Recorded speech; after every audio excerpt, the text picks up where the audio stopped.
ఇక శిరీష కేసులో రోజుకో ట్విస్ట్ బయటపడుతోంది. ఈ కేసులో రెండో ఆడియో క్లిప్ సంచలనం సృష్టిస్తోంది. శిరీష నవీన్ అనే వ్యక్తితో మాట్లాడిన ఆడియో కలకలం రేపుతుంది. రాజుకు నాకు మధ్య తేజస్విని రాకుండా చూడాలని నవీన్కి చెప్తున్నట్లుగా ఆడియోలో రికార్డైంది. అయితే ఈ ఆడియోలపై శిరీష కుటుంబ సభ్యులు ఆందోళన చెందుతున్నారు.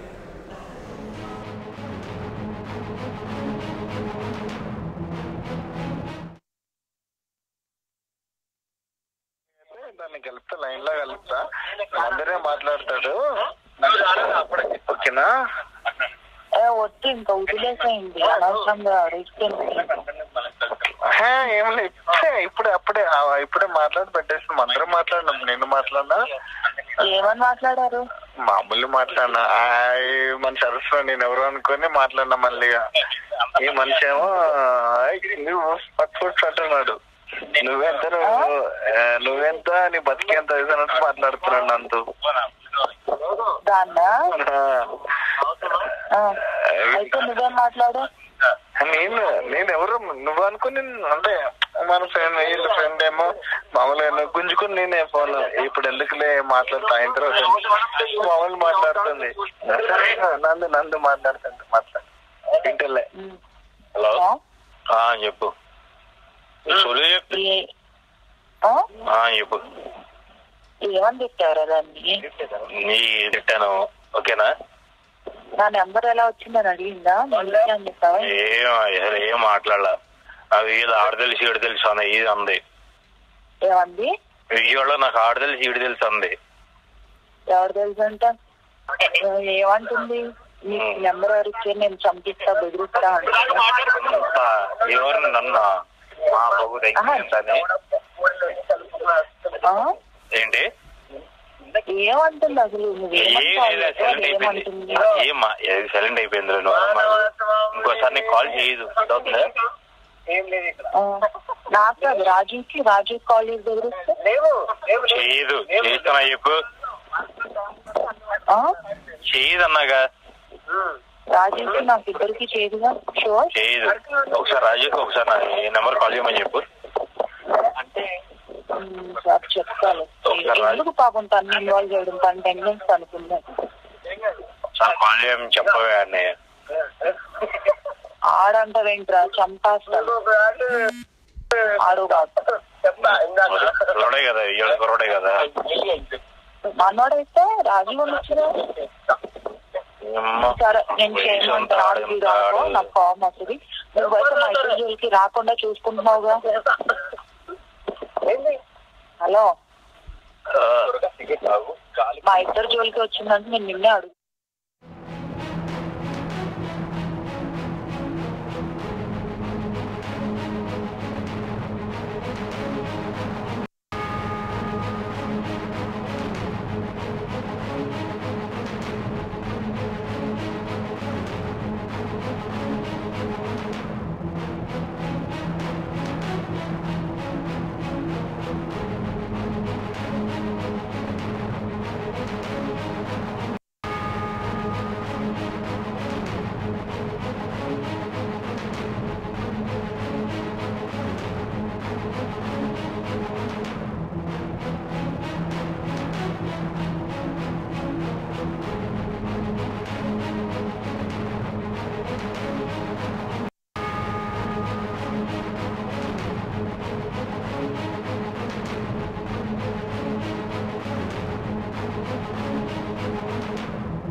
శిరీష కేసులో రోజుకో ట్విస్ట్ బయటపడుతుంది. ఈ కేసులో రెండో ఆడియో క్లిప్ సంచలనం సృష్టిస్తోంది. శిరీష నవీన్ అనే వ్యక్తితో మాట్లాడిన ఆడియో కలకలం రేపుతుంది. రాజుకు నాకు మధ్య తేజస్విని రాకుండా చూడాలని నవీన్కు చెప్తున్నట్లుగా ఆడియోలో రికార్డ్ అయింది. అయితే ఈ ఆడియోలపై శిరీష కుటుంబ సభ్యులు ఆందోళన చెందుతున్నారు. ఇక శిరీష ఆడియోల కలకలంపై ఆమె పెదనాన్న గారు మనతో మాట్లాడడానికి లైన్లో ఉన్నారు. నమస్తే శ్రీనివాస్ గారు. సార్, మరి ఇప్పుడు ఈ ఆడియో విన్నారు, మరి దీనిపై మీరు ఏమంటారు? అంటే అసలు నవీన్ అనే వ్యక్తి ఎవరు అనే విషయం మీకు ఏమైనా తెలుసా? అసలు నవీన్ ఎవరు, ఆ సంతోష్ ఎవరు, తేజస్విని ఎవరు మాకు తెలియదు. ఓకే, టోటల్ గా ఇక్కడ అర్థమవుతుంది ఏంటంటే టోటల్ గా మా అమ్మాయి చనిపోయిన అమ్మాయిని మొత్తం బ్లేమ్ చేయడానికి ఈ ఆడియో టేప్ కూడా రిలీజ్ చేసుకుంటే మాకు అది దడిగాల్సి సాధించడం మా ఆలోచన అండి. అసలు తేజస్వి అమ్మాయి అనే అమ్మాయిని బయటకు ఎందుకు తీసుకున్నారు మీరు? ఇది నవీన్ నంది అన్న వాళ్ళు ఎందుకు బహిర్గతం చేయలేకపోతున్నారు? అసలు రాజు ఫ్యామిలీ బ్యాక్గ్రౌండ్ ఎక్కడ రావట్లేదు వారం రోజుల నుంచి. ఓకే, అయితే శ్రీనివాస్ గారు, మరి శిరీష గారు వీళ్ళందరితో మాట్లాడతారు, వీళ్ళందరితో కాంటాక్ట్లో ఉంటున్నారు. ఈ నవీన్ అనే వ్యక్తి కూడా ఇప్పుడు మనకు కొత్తగా తెలుస్తుంది ఏంటంటే ఈ నవీన్ తోటి శిరీష చెప్పారు ఏమని, నాకు రాజుకి మధ్య తేజస్విని రాకుండా చూడు, మాకు ఎలాంటి ప్రాబ్లం లేకుండా చూడని చెప్పేసి తను చెప్పడం కూడా మనం వింటున్నాం ఆడియోలో. సో మరి దీనిపై మీరు ఏమంటారు? మరి మీరు పోలీసులు ఏం కోరుతున్నారంటే కరెక్ట్ ఎంక్వైరీ ఇంకా కావాలని చెప్పేసి మీరు ఏమైనా కోరుకుంటున్నారా? చూడండి మేడం, ఇక్కడ ఒక క్లారిటీ కావాలి నాకు. ఎందుకంటే ఇప్పుడు శిరీష ఆర్జే ఫోటో ల్యాబ్ లో పనిచేస్తుందండి. Beautician also. అక్కడ జాబ్ చేసేటప్పుడు ఆఫీస్ లో రకరకాల వాళ్ళు వర్క్ చేస్తుంటారు, వాళ్ళతో ఇంటరాక్ట్ అయ్యి ఉండొచ్చు అని అనుకుంటున్నాను తప్పించి దీంట్లో ఆమెని ఏదో రకంగా ఇరికించాలని ఒకవేళ ఆడియో టేప్ కూడా వాళ్ళు రెడీ చేసి ఉండొచ్చు నా అనుమానం మేడం. ఓకే, అంటే మనం చూస్తే శిరీష నవీన్ ఇద్దరు కూడా చాలా క్లోజ్గా మాట్లాడుకుంటున్నట్టు, అంటే తను కూడా ఎన్నో ఏళ్ల నుంచి పరిచయం ఉన్నట్టు తన మీద కొంచెం కమాండింగ్గా నువ్వు చేయాలి, నువ్వే చూడాలి, ఏమన్నా అయితే నేను నిన్నే అడుగుతానని కూడా తను చెప్తున్నారు. అంటే మీకు ఎవరికి తెలియదు అసలు? అంటే అందరికీ తెలుస్తుంది, మేము పని లేదు. ఇప్పుడు ఒక దగ్గర పని చేసేటప్పుడు సంబంధించి సిటీస్ ఎట్లా ఉంటుందో మీకు బాగా తెలుసు మాకంటే ఎక్కువ. ఓకే, ఒక దగ్గర పనిచేసేటప్పుడు కలీగ్స్ మాట్లాడుకునే మాట అది. తర్వాత ఈ విషయం నాకు పూర్తిగా తెలియదు. ఎట్లా అంటే తేజస్విని అనే అమ్మాయి ఎవరు, తేజస్విని అసలు బయటకు తీసుకురావచ్చు, తేజస్వినికి ఈయనకున్న ఇష్యూ ఏంటో ముందు తీసుకొస్తే మాకు విషయం తెలుస్తుంది మేడం. ఓకే, మరి మీరు ఈ విషయంకి సంబంధించి కోర్టుకు వెళ్ళే అవకాశం ఏమైనా, కోర్టుకు వెళ్ళాలని మీరు అనుకుంటున్నారా? సారీ మేడం, ఈ విషయం మీద ఇప్పుడు శిరీష నవీన్కి చెప్పింది ఇలా అని చెప్పేసి. సో మరి మనం చూస్తుంటే రోజుకు ఒక ట్విస్ట్ బయటకు వస్తూ ఉంది. అంటే తను ఎవరెవరితో మాట్లాడింది, ఏమేమి మాట్లాడింది, ఇవన్నీ కూడా తనకి ఎవరెవరితో ఇంకా కాంటాక్ట్స్ ఉన్నాయి, ఎవరెవరు ఇందులో ఉన్నారనే విషయాలు కూడా మనకు రోజు కూడా తెలుస్తుంది. మరి ఇప్పుడు వచ్చిన ఆడియో ఫుటేజ్ మీద సంబంధించి మీరు కోర్టుకు వెళ్ళాలని అనుకుంటున్నారా? మేడం, కోర్టుకు వెళ్తాము. కోర్టుకు వెళ్తే ఇంతవరకు మన పోలీస్ కమిషనర్ గారు మొన్న 3 రోజుల క్రితం ఆయన ప్రెస్ మీట్ ఏం చెప్పారండి, ఆయన చెప్పిన దానికి ఇక్కడ జరిగేదానికి ఒకదానికొకటి పొందడం లేదు. శ్రీనివాస్ గారు, మీరు కమిషనర్ గారితో మాట్లాడారా? కమిషనర్ గారు మాట్లాడి మాకు ఎక్కడ మేము ముందే చెప్పిన కర్ణాటకలో ఇప్పుడు జరిగింది, అక్కడ కమిషన్ జరిగింది, ఆంధ్రప్రదేశ్ జరిగింది ఎక్కడ.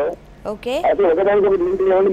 మేము మన కమిషన్కి ఎందుకు వచ్చాము, దారిలో చూసామంటే మీ కమిషనర్ గారు ఏం చెప్పారు, పోలీస్ స్టేషన్ క్వార్టర్స్ నుంచి షేర్ చేసింది లొకేషన్. అది యాక్చువల్ లొకేషన్ ఎక్కడుంది మేడం అంటే రాజీవ్ రహదారి నుంచి ఒక సర్లాంగ్ దూరంలో ఒక చెట్టు కింద నుంచి లొకేషన్ చేసినట్టుగా కనిపిస్తుంది మేడం. ఇప్పుడు పోలీస్ స్టేషన్ కి ఈ లొకేషన్ షేర్ చేసిన దానికి at least minimum 2 or 3 kilometers distance ఉంటుంది మేడం.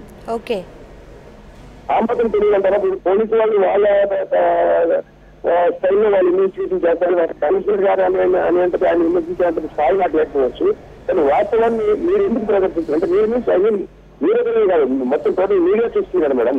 ఓకే ఓకే, అంటే అలానే శ్రీనివాస్ గారు, మరి ఇప్పుడు మీరు వెళ్ళి కమిషనర్ కానీ లేదా పోలీస్ వాళ్ళు ఎవరైనా కలిసి దీని మీద అసలు కరెక్ట్గా అసలు ఏం జరిగింది, ఎందుకు తను మాట్లాడాల్సి వచ్చింది, అసలు దీనికి సంబంధించిన డీటెయిల్స్ ఏంటి, ఇంకా ఎవరైనా ఉన్నారని కమిషనర్ గారితో మీరు మాట్లాడతారా వెళ్ళి? తప్పకుండా మేడం, నాకు ఎందుకంటే ఏ ఛానల్లో ఆయన కలవాలని ఇక్కడ కార్యక్రమాలు పూర్తవుతాయి మేడం. ఎన్నికల తర్వాత మేము డీసీపీ గారిని కమిషనర్ గారిని కలవాలని ఆలోచన ఉన్నాం మేడం. తర్వాత ఫర్దర్ స్టెప్స్ తీసుకోవాలని ఆలోచన ఉన్నాం మేడం. మేము ఫ్యామిలీ మెంబర్స్ చర్చించుకోవాలి. ఓకే అండి శ్రీనివాస్ గారు, అసలు ఈ వీడియో ఫుటేజ్లు ఇవన్నీ ఎలా బయటకు వస్తున్నాయని కానీ లేదు కావాలని ఎవరైనా చేస్తున్నారని చెప్పేసి మీరేమైనా అనుకుంటున్నారా? మీరు అబ్సల్యూట్లీ కావాలని చేస్తున్నారు. ఎందుకంటే మీరు మీ దగ్గర అన్ని ఉన్నప్పుడు ఎవిడెన్స్ ఉన్నప్పుడు ఇమీడియట్ ఒక రోజు ప్రెస్ మీట్ అయితే రిలీజ్ చేయాలి తప్పించి గంటకొకటి బ్రేకింగ్ న్యూస్ అని గంటకొకటి రిలీజ్ చేయడం, గంటకు వీడియో చేయడం అనేది I think totally manipulated. Okay, అయితే ఇప్పుడు మనం చూసుకుంటే శ్రీనివాస్ గారు, శిరీష బతికున్నప్పుడు ఇవన్నీ రాలేదు. ఇప్పుడు శిరీష చనిపోయిన తర్వాత ఇవన్నీ వస్తున్నాయి కాబట్టి మీ ఫ్యామిలీని బయటికి లాగి మీ ఫ్యామిలీ పరువు తీయడానికే కావాలని ఇవన్నీ చేస్తున్నారని చెప్పేసి ఈ రకంగా ఏమైనా మీరు భావిస్తున్నారా? నేను బాధపడేది మేడం, యాక్చువల్ గా ఇదంతా ఇష్యూ చూస్తే నేను కూడా సొసైటీలో ఎంతో కొంత పేరున్న వాళ్ళమే మేడం. మా ఫ్యామిలీని టోటల్ పరామర్శిస్తున్నారు తప్పించి ఆ రాజీవ్ ఫ్యామిలీ గురించి కానీ తేజస్విని బ్యాక్గ్రౌండ్ గురించి కానీ ఏమాత్రం మీడియాలో పోలీసు కానీ ఎందుకు దాన్ని ఇచ్చారు. ఇంకోటి చెప్తున్నాను మేడం, శిరీష పుట్టి పెరిగింది కర్ణాటకలోని గంగావతి అనే ప్రాంతంలో. కానీ మిగిలితే వస్తుందో తెలుసా, అక్కడ మతవర్తి పాలన వచ్చిన ఈయన చూపించి ఇంత పేదరికం నుంచి వచ్చింది కాబట్టి ఐపీఎల్ నుంచి అలవాటు పడి ఈయన అడ్డదారి చెప్తుందని చూపిస్తున్నారు మేడం. ఇది నేను 100% ఖండిస్తున్నాను. దీన్ని హైలైట్ చేయాల్సి కోరుతున్నాను. పోలీసు వాళ్ళు కూడా అప్పీల్ చేస్తున్నాను మేడం. వాస్తవాన్ని మీరు చెప్పండి, మేము యాక్సెప్ట్ చేస్తాము. అయితే శ్రీనివాస్ గారు, వాస్తవాలు మీరు చిత్రీకరించి మా టోటల్లీ మా ఫ్యామిలీ మొత్తం చేస్తున్నారు.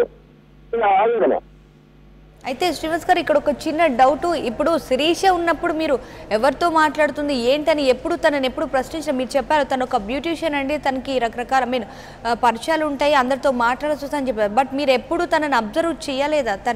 తను ఇలా చేస్తూ ఇట్లా ఉన్నప్పుడు మేడం ఆమెకు నేను ఒక బాబాయ్గా 12 కిలోమీటర్స్ దూరంలో ఉంటాము. ఎప్పుడైనా వీక్లీ వన్స్ పోవడము హాయిగా ఎంతవరకు అయితే నాకు విషయాలు లేదు.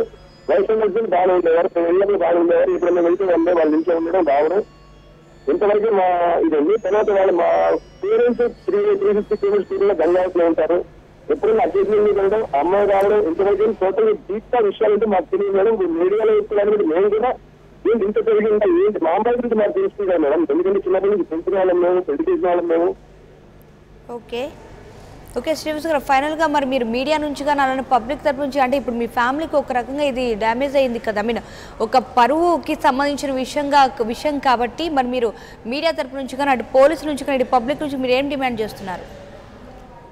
డిమాండ్ ఏమంటుంది మేడం, మమ్మల్ని డ్యామేజ్ చేసి ఆయన డ్యామేజ్ చాలా వరకు అయింది. మా అమ్మాయి పోయింది, ఇంకా డ్యామేజ్ చేసి అమ్మాయిని పూర్తిగా అమ్మాయిని ఏ రకంగా ఉందంటే అసాసినేట్ చేసి మొత్తం ఈ విషయాన్ని పక్కదారి పెట్టించి అసలైన దేశం మేము పక్కన పెట్టి ఈ అమ్మాయిని హైలైట్ చేస్తున్నారు. కాబట్టి మేము కోరేది ఒకటే మేడం, క్లియర్గా కోరేది ఇది 110% మర్డర్. ఇది దాన్ని మీరు బయటకు తీసుకురావాలని. తర్వాత రాజీవ్ని తేజస్విని ఎందుకు ఇంట్రాగేట్ చేయలేకపోతున్నారు మీరు? ఓకే, అంటే అంతకుముందు చెప్పారు, కమిషనర్ గారు చెప్పారు తేజస్వినికి ఇందులో ఏం సంబంధం లేదు అని ఆయన మీడియా ముందు కూడా చెప్పారు. అంటే తన మీద కేసు పెట్టడం కానీ ఇలాంటివి ఏమీ ఉండవని చెప్పేసి. ఓకే మేడం, అది address.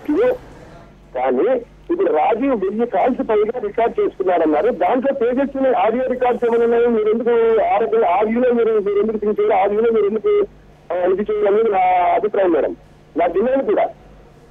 Okay right, thank you Srinivas గారు మాతో మాట్లాడినందుకు.